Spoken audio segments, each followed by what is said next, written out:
Bonjour, Jean-Luc Chenu, donc je suis d'abord un élu local, président du conseil départemental depuis presque 3 ans maintenant, mais j'ai aussi exercé la fonction de maire de la commune de L'Heureux pendant 14 ans et aussi premier mandat électif conseiller municipal de Fins pendant 6 ans. Alors c'est une capacité d'action en direction de nos concitoyens liée à nos compétences et bien sûr pour le conseil départemental ce sont d'abord des moyens en direction de l'action sociale, c'est-à-dire les personnes âgées, les personnes handicapées, la protection de l'enfance, l'insertion et puis c'est aussi un budget pour la solidarité envers les territoires. Alors le budget du conseil départemental est un budget important d'un petit peu plus d'1,05 milliard c'est le budget d'une grande collectivité, mais c'est aussi un budget malheureusement qui reste dans un cadre contraint sur le plan des équilibres. Alors nous avons bien sûr à continuer d'accompagner la croissance des besoins sociaux, le vieillissement de la population, bien sûr chaque année à peu près 400 bénéficiaires de l'APA en plus, la croissance des dispositifs en direction du monde du handicap, ce sont 4,5 millions d'euros en plus que nous allons mobiliser et bien sûr les problématiques de protection de l'enfance avec la question particulière des mineurs non accompagnés qui relèvent de la protection de l'enfance et pour lequel bien sûr nous sollicitons un soutien désormais de l'État par rapport à l'ampleur de ce phénomène. Et puis c'est aussi un budget d'investissement, les routes, les collèges, les centres de secours.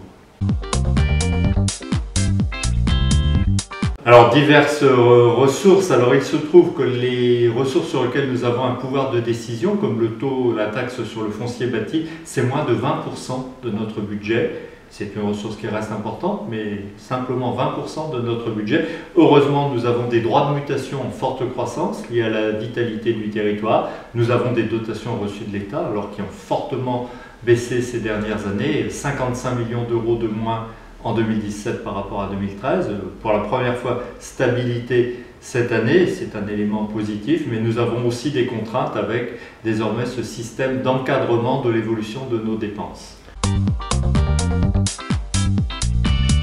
Alors je dirais que paradoxalement, souvent la principale difficulté d'un budget, c'est son équilibre. Cette année, nous avons trouvé l'équilibre budgétaire dans des conditions meilleures que les années passées, notamment grâce à la croissance des droits de mutation.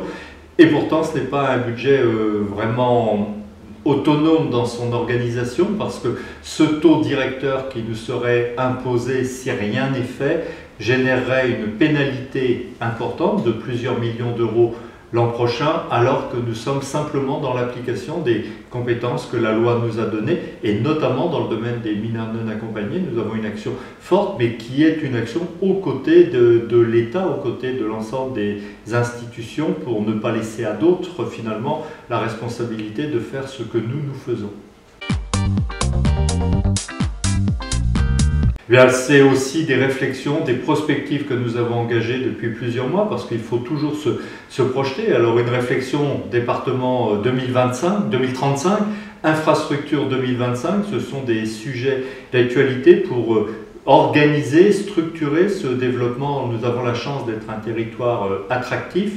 11 à 12 000 nouveaux habitants chaque année, c'est un des meilleurs taux de croissance sur le plan national, mais ceci nécessite bien sûr d'être organisé, accompagné et aussi veiller à l'équilibre des différents territoires d'Ille-et-Vilaine pour diffuser ce développement et puis corriger aussi des inégalités entre des territoires qui se portent bien, je dirais assez naturellement, et d'autres qui sont plus en difficulté.